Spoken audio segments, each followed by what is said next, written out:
दोस्तों, आज हम लोग एक बहुत ही फ़ेमस कहानी को पढ़ने जा रहे हैं, जिसका नाम है जाट और सुनार। तो आइए शुरू करते हैं। एक जाट और सुनार में बड़ी गहरी मित्रता थी। एक बार जाट सुनार के घर गया। सुनार ने अपने मित्र की बड़ी आवभगत की। शाम को जब रोटी खाने का समय आया, तो सुनार ने एक सोने की थाली में जाट के सामने खाना परोस दिया। जाट की दृष्टि उस थाली पर पड़ी। उसने मन ही मन सोचा कि थाली तो बहुत अच्छी है, किसी न किसी प्रकार इस थाली को अपना बनाना पड़ेगा। सुनार भी जाट की दृष्टि को समझ गया कि यह रात को इस थाली को जरूर चुराने का प्रयास करेगा। सुनार ने भी बड़ी चतुराई से काम लिया। उस थाली में उसने पानी भरा और एक छीके पर उसको रख दिया। उस छीके के नीचे ही उसने अपनी चारपाई बिछा ली और लेट गया। सुनार ने मन में सोचा कि यदि मेरा मित्र इस थाली को उतारेगा तो पानी गिरने से मेरी नींद खुल जाएगी। अब रात को जाट उठा और धीरे से थाली को छूकर देखा तो पता चला कि इसमें तो पानी भरा है। जाट ने चूल्हे के पास जाकर राख छानी और थोड़ी थोड़ी करके इसे थाली में डालता गया। आखिर में राख ने सारे पानी को सोख लिया। जाट ने थाली को इस तरह से उतारा कि सुनार को पता भी न चला। प्रातःकाल सुनार जागा तो देखा कि थाली गायब थी। जाट ने वह थाली रात गांव के बाहर पानी के गड्ढे में छुपा दी थी और इस दौरान उसके पैरों पर पानी और गीली मिट्टी का निशान बन गया था। अब हुआ ये कि सोते वक्त जाट का एक पैर चादर से बाहर निकला रह गया। सुनार ने पैर पर पानी का निशान बना देख लिया। वह समझ गया कि थाली को किसी पानी के गड्ढे में गाड़ दिया गया है। उसने सूत के धागे से पानी और पैर का निशान नाप लिया और उसी गहराई तक गड्ढे में घुसकर पानी में टटोला तो उसे थाली मिल गई। सवेरे जाट भी जागा। उसने सुनार से कहा, भाई अब मैं जा रहा हूँ। तो सुनार ने कहा, भाई कम से कम एक दिन तो और रह जाओ, ऐसी भी क्या चल रही है, कल चले जाना। जाट ने सुनार की बात मान ली और एक दिन और उसके यहाँ रहने के लिए मान गया। शाम होने पर सुनार ने उसी थाली में जाट को फिर खाना खिलाया। जाट उस थाली को देखकर हैरान रह गया। उसने सुनार से पूछा, भाई एक बात बताओ, तुम्हारे घर पर कितने सोने की थालियां हैं? क्योंकि एक थाली तो मैं रात को चुरा कर ले गया था। तो सुनार ने कहा, यह वही थाली है, मैं उसे गड्ढे से निकाल कर ले आया हूँ, जिसमें रात को तुम छुपा आए थे। इस पर जाट ने कहा, मैं तो खुद को ही ज्यादा चतुर समझता था, पर तुम तो भाई मेरे भी गुरु निकले। हमें अपने दोनों की चतुराई का लाभ उठाना चाहिए। तो चलो कहीं कोई व्यापार करने चलते हैं। इस पर सुनार ने भी अपनी सहमति जताई और दोनों व्यापार करने के लिए घर से निकल पड़े। चलते चलते एक शहर में पहुंचे और आगे चलकर उन्होंने देखा कि बहुत सारे लोग एक लाश के लिए शमशान की ओर जा रहे थे। सुनार ने जाट से कहा, लगता है कोई बड़ा सा मरा है, हम अपना धंधा यहीं से शुरू करते हैं। शमशान पर जाकर जहां लाश जली वहीं उन दोनों ने एक सुरंग बनाई। उस सुरंग में सुनार को बैठा दिया। जाट सेठ के बारे में सब पता करने के बाद सेठ के घर पहुंच गया। वहां आकर उसने पूछा कि सेठ जी कहाँ हैं? तो सेठ के लड़कों ने कहा, उनकी तो मृत्यु हो गई, अभी उनको जलाकर आए हैं। यह सुनकर जाट बड़े जोर जोर से रोने लगा।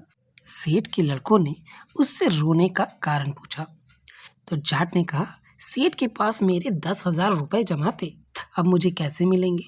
तो सेठ के लड़कों ने कहा, यदि बही खाते में रुपए जमा होंगे तो आपको आपके रुपए जरूर मिल जाएंगे। बही खाता देखा गया, पर कहीं भी जाट के नाम से रुपये जमा होने की बात नहीं लिखी थी।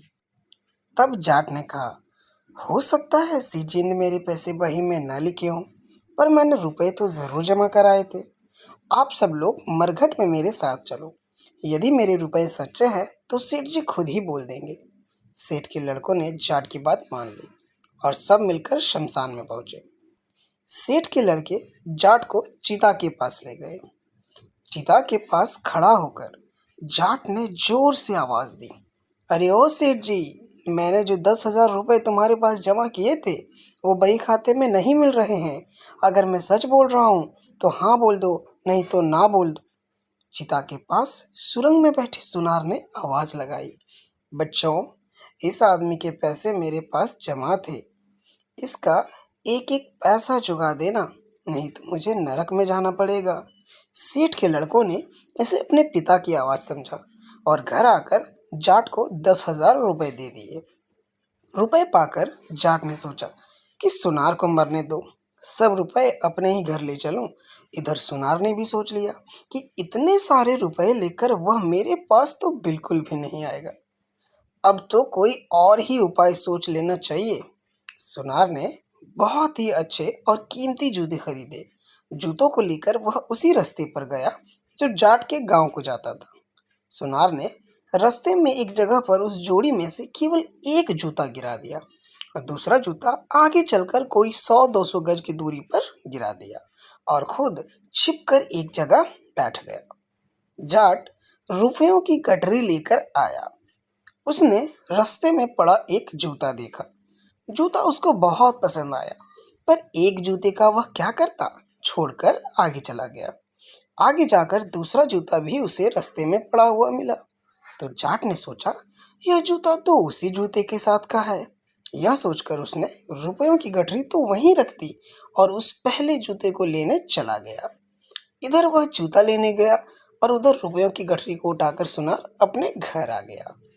सुनार ने अपनी स्त्री को सारी बात कह सुनाई और उसे समझा दिया कि यदि वह जाट आए तो उसे मेरे बारे में कुछ भी मत बताना। मैं एक कुएं में जाकर छिप जाता हूँ, तुम कुछ दिन तक मेरा खाना वहीं पहुँचा दिया करना।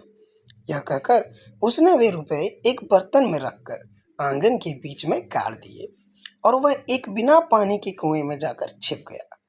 उधर जाट जब पहले जूते को लेकर लौटा तो वहां रुपयों की गठरी नहीं दिखी। उसे यह समझते देर नहीं लगी, यह सब सुनार की करतूत है। जाट सीधा सुनार के घर पहुंचा। सुनार की स्त्री ने जाट को घर आया देखा तो बोली, मेरे पति को कहाँ छोड़ आए हो, वह तो तुम्हारे साथ ही गए थे। जाट ने उत्तर दिया, क्या वह अभी तक घर नहीं आया है? सुनार की स्त्री ने कहा, नहीं, वह अब तक घर नहीं आए हैं। जाट समझ तो गया कि सुनार की स्त्री झूठ बोल रही है। वह घर आ गया है, किंतु उसके पास कोई चारा नहीं था।